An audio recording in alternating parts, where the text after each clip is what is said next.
katika mazingira ambayo pressure ilikuwa kubwa sana. Coastal wamecheza vizuri sana na mashabiki walikuwa wamejaa wengi sana hapa. Tumeweza kupambana, tumepata pointi 3. Pata goli moja muhimu, tumepata pointi 3 muhimu. Tunamshukuru Mwenyezi Mungu na tunaamini tunakwenda kwenye mapumziko.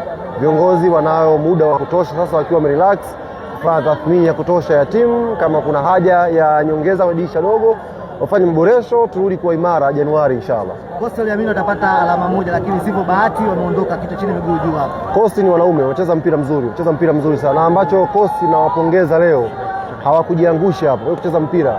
Sio timu ambayo ilikuja hapa kwa kutafuta sare. Ilikuja kutafuta ushindi. Ndio maana walipambana, hawakuwa na muda wa kupoteza, wakawa wanainuka wanapambana kutafuta ushindi. Bahati mbaya tu technical bench yetu ilisoma vizuri mchezo. Tufanya ile sub ya kucheza double striker ikaweza kutusaidia. Prince Dube akawa huru na akaweza kuwadhuru Coastal. Kuzungumzia ubora wa Prince Dube, kuna hata walikuwa na mbezi. Sisi tunafahamu quality ya Dube. Na sio sisi tu, kila Mtanzania anafahamu. Dube sio kwamba katoka mahala ambako hakujulikani. Ametoka timu inaitwa Azam, kila mmoja anajua quality yake, na alivyokuja Yanga msimu wa kwanza, msimu wa pili, tunajua Dube anafanya nini na anaweza kufanya nini anapokuwa kwenye ubora wake. Kwa hiyo ilikuwa ni jambo la muda kumvumilia, na tumetoa fundisho kama Yanga Afrika, mashabiki wetu, katika nyakati ngumu Dube tumevuka naye na leo anatupa furaha sasa. Sisi tulimvumilia yeye katika nyakati ngumu, na leo katika nyakati ngumu kwenye pitch ametugea furaha sisi. Kwa nafasi ya pili hivi sasa kwenye msimamo.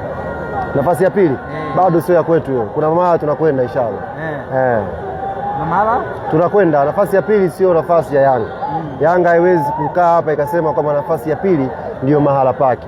Kuna mahala tunakwenda. Inshallah Mungu atujalie kheri, tuendelee kupambana, tutafika mahala ambako Yanga inatakiwa ikae. Na unahisi washindani wenu wanavyozidi kuteleza kwa namna moja au nyingine, ninyi inawapa nguvu ya kusonga mbele? Nani ni mshindani wetu? Nani anaongoza ligi sasa? Anaongoza ligi JKT. Sawa. Ameteleza? Lakini washindani wanaofahamika siku zote ni sasa wewe unasema historia kaka. Achana zilipendwa Wasema mara jasusi vipi? Umesikia matokeo yao? Matokeo nimeyasikia, wala sio mnafiki. Nimeangalia kipindi cha kwanza, kipindi cha pili nikaja hapa. Nilikuwa na uhakika na hii mechi. Mimi simeongea na nyie juzi. Si ndio?